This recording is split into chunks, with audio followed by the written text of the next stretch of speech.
Okay, well, hi, my name's Malcolm McCready. I'm 49 years old. I'm a plasterer by trade and also do any general building work. I'm married to Sally. I've been married for 4 years now, but been together for 12.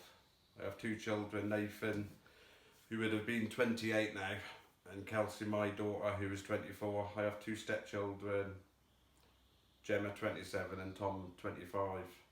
We have two grandchildren, George 2 and Jackson 2 in August. My hobbies are playing the fiddle. I love music. I like to keep fit by cycling, and I used to kite surf, but I haven't felt confident enough to do that lately. So. We're sat here with our wonderful t-shirts on. 27,000 reasons for Nathan. Can you tell us what that is? Okay, yeah. Okay, so my son Nathan died at the age of 27 last year. He died on the 13th of May 2018. He was only 27. So for every year of his short life, I would like to raise £1,000. Obviously, to me, Nathan was priceless, but I feel £27,000 is highly achievable figure, and it's so meaningful to me and all those other parents whose children are 27 or one day going to be 27.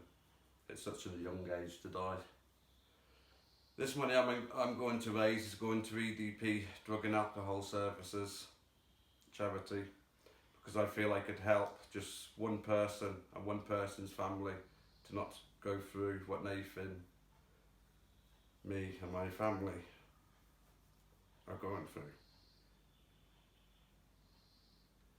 Then I will feel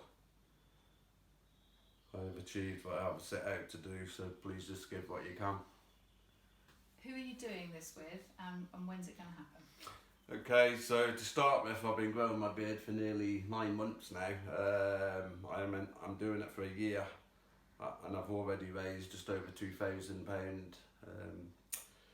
Then my brother-in-law Colin suggested a cycle challenge, so we're going to be doing a 10-day cycle challenge in Burma on the 2nd of November 2019. I would just like to say that I've had a lot of help from people who set this up. My neighbour Stephen for coming up with the whole 27,000 reasons idea.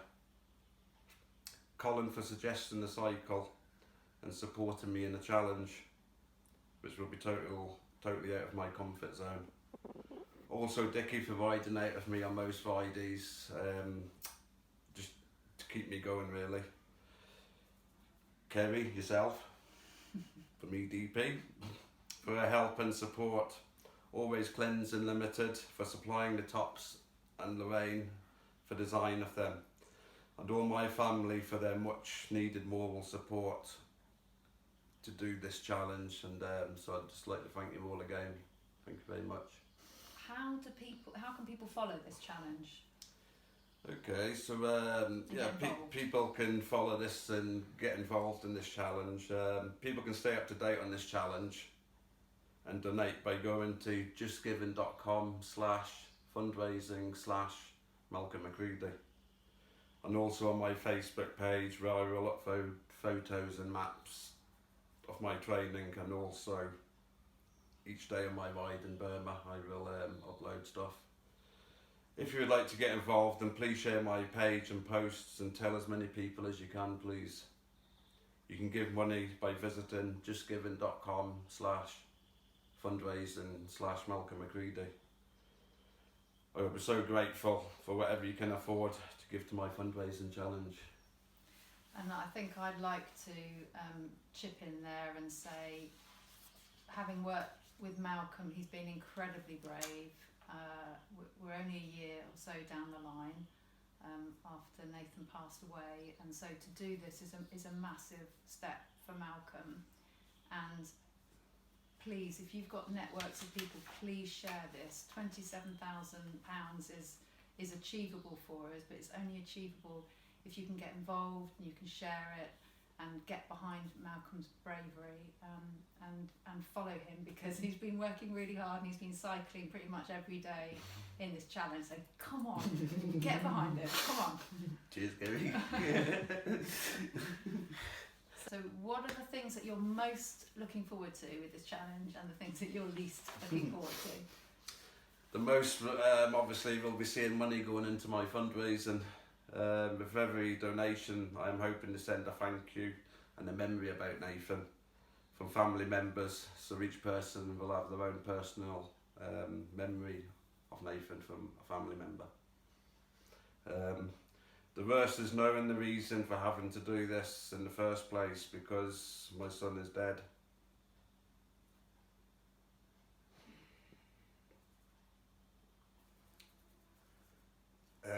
It's so very emotionally draining,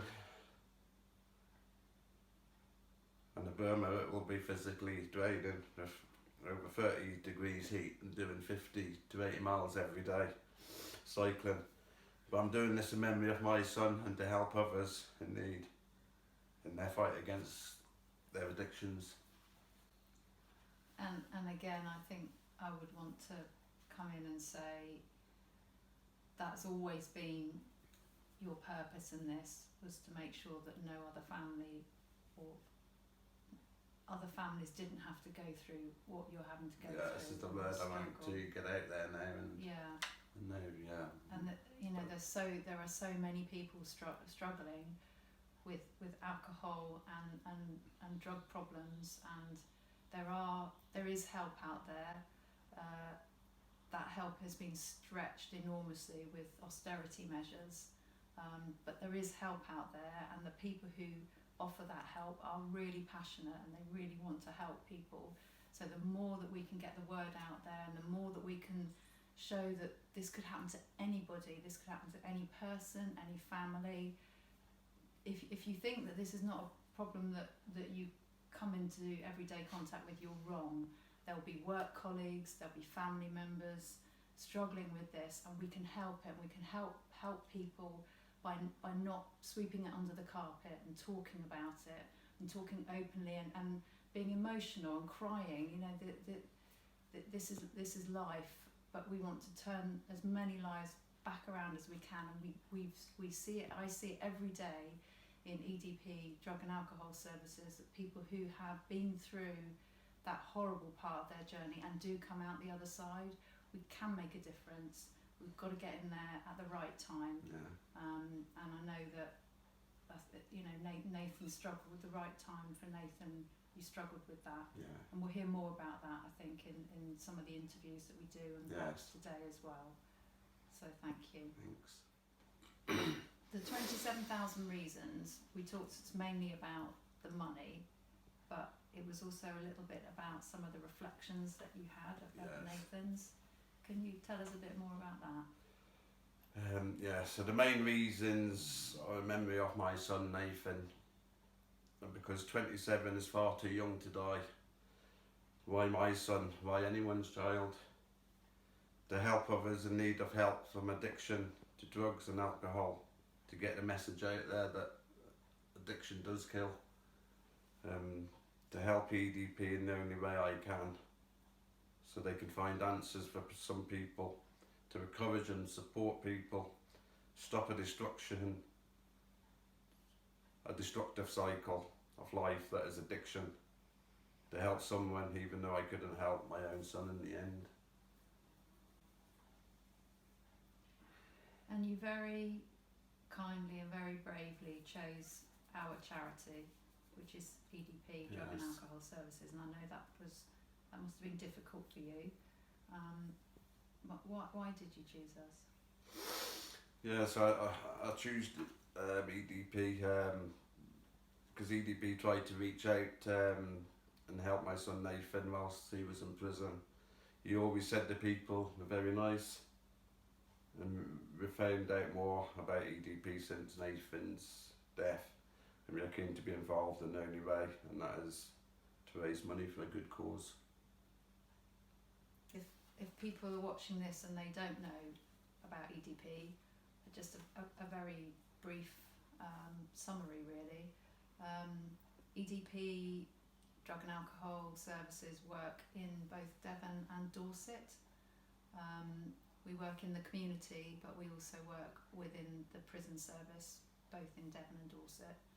And our aim is for the people who are in prison who then transitions out into the community to sort of have that seamless sort of transition through the service.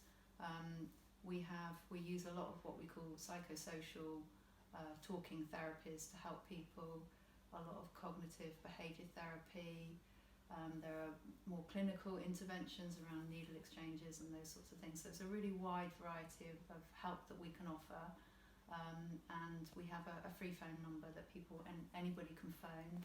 Any person who's experiencing problems, or their family, really critically, and your story really highlights the role of the family in supporting people and trying to get help and reaching out. So please, if you're experiencing it yourself, or you know somebody, or you love somebody who's going through those issues, please pick up the phone and please let us help you. What will you do? Have you thought about what happens when you achieve that? What's that like?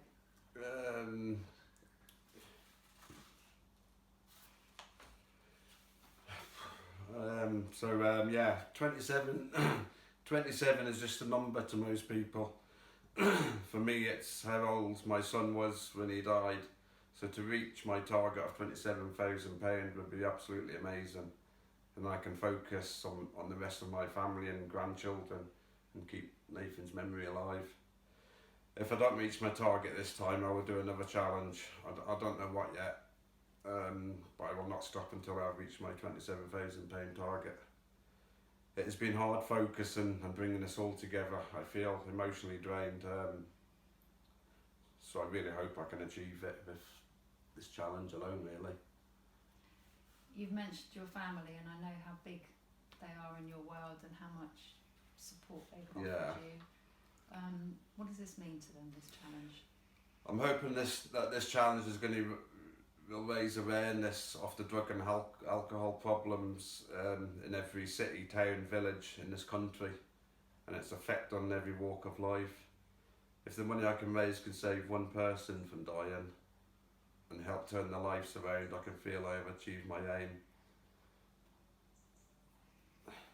So that no father, mother, sister, brother will go through what myself and family have been through. I'd like to finish off with a message from my brother-in-law Colin, who I'm going to be going and doing the challenge in Burma with. He sent me a message to read out. I feel like this challenge is a way of focusing yours and mine emotions to do something positive from Nathan's short life, and to help other people to face those difficult questions and situations. At the end of the day, it is all about family love and unity, which is why I suggested to Malcolm the Burma Challenge. This is my son, Nathan. It's Nathan at 27 years old.